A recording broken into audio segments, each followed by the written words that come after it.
नमस्कार. जर तुम्हाला चटपटीत आणि झणझणीत जर खारं वांगं खायचं असेल तर ही कोल्हापूर स्टाईलमधलं खारं वांग्याची रेसिपी आहे ती नक्की ट्राय करा.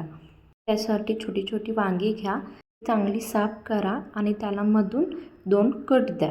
आता ही वांगी पाण्यामध्ये घालून त्यामध्ये वरून मीठ टाका आणि स्वच्छ धुवून घ्या. त्यामध्ये थोडा वेळ भिजत ठेवा. नंतर कढई गॅसवर ठेवा आणि त्यामध्ये सुकं खोबरं जे आहे त्याचे काप करून टाका आणि ते चांगलं थोडंसं लालसर झालं की त्यामध्ये शेंगदाणे घाला. दोन्ही एकत्र लाल होईपर्यंत भाजा आणि मिक्सरच्या भांड्यामध्ये काढून घ्या.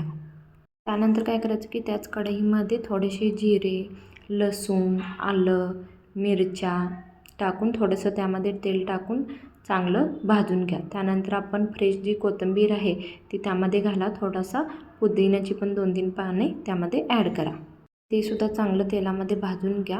म्हणजे शेंगदाणे खोबरं होते त्याच्यासोबतच मिक्सरच्या भांड्यामध्ये घालून त्याची चांगली पेस्ट करून घ्या. त्यानंतर त्यामध्ये हळद, थोडंसं मीठ, धने पावडर, गरम मसाला, कोथिंबीर थोडीशी ॲड करा आणि ते सगळं मिश्रण आहे ना ते एकत्र चांगलं मिक्स करा. तर तयार झालेला हा मसाला वांग्यामध्ये भरून घ्या.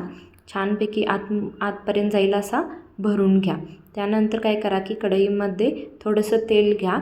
तेल तापलं की त्यामध्ये टाका मोहरी तडडली की त्यामध्ये टाका थोडासा कढीपत्ता टाकल्यानंतर जी आपण भरलेली वांगी आहेत त्यामध्ये सोडून द्यायची. ही वांगी काय करायची तेलामध्ये थोडीशी भाजून घ्यायची. भाजून घेतली की त्यामध्ये जो उरलेला मसाला होता ना तो काय करायचा ॲड करायचा. तर तो मसाला वांग्यांबरोबर चांगला मिक्स करून घ्यायचा. त्यामध्ये थोडा भाजला की ज्या भांड्यामध्ये मसाला होता त्यामध्ये थोडंसं पाणी घालायचं आणि ते पाणी काय करायचं या वांग्यांमध्ये सोडून द्यायचं.